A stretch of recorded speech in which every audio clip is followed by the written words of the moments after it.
Peggy 16.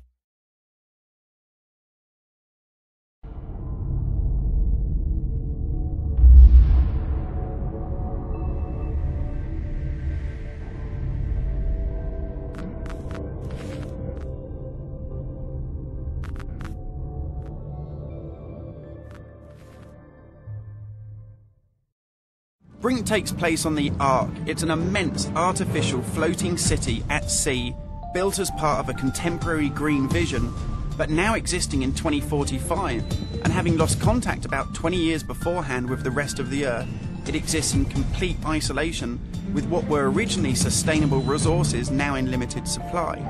The result of this is that competing social factions have been thrown into an isolated and horrific conflict. We're heading to the Ark's airport. This was the original location that celebrities flew in and out of and had their photo opportunities, but it's also, because it's being deserted and disused for 20 years, the ideal location for me to show you a couple of the game's features in the absence of any enemies. Now, Brink uses those same familiar shooter controls that you're used to, but without the artificial constraints, because we've developed a new system that we're calling SMART. It stands for Smooth Movement Across Random Terrain. If you walk up to something that's an obstacle, just as you would do in any other shooter, you'll stop.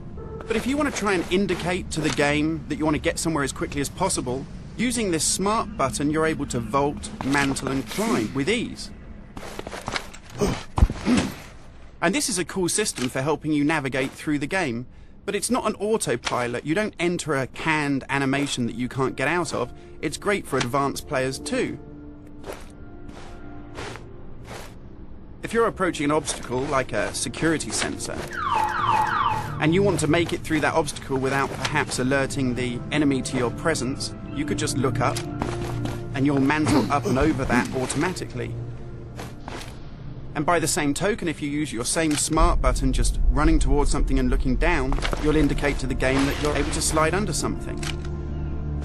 And this is really important because in Brink, we want you to be able to make tactical decisions about where you go and how you play. It's not a rail shooter where you're on a kind of minecart witnessing canned cinematics.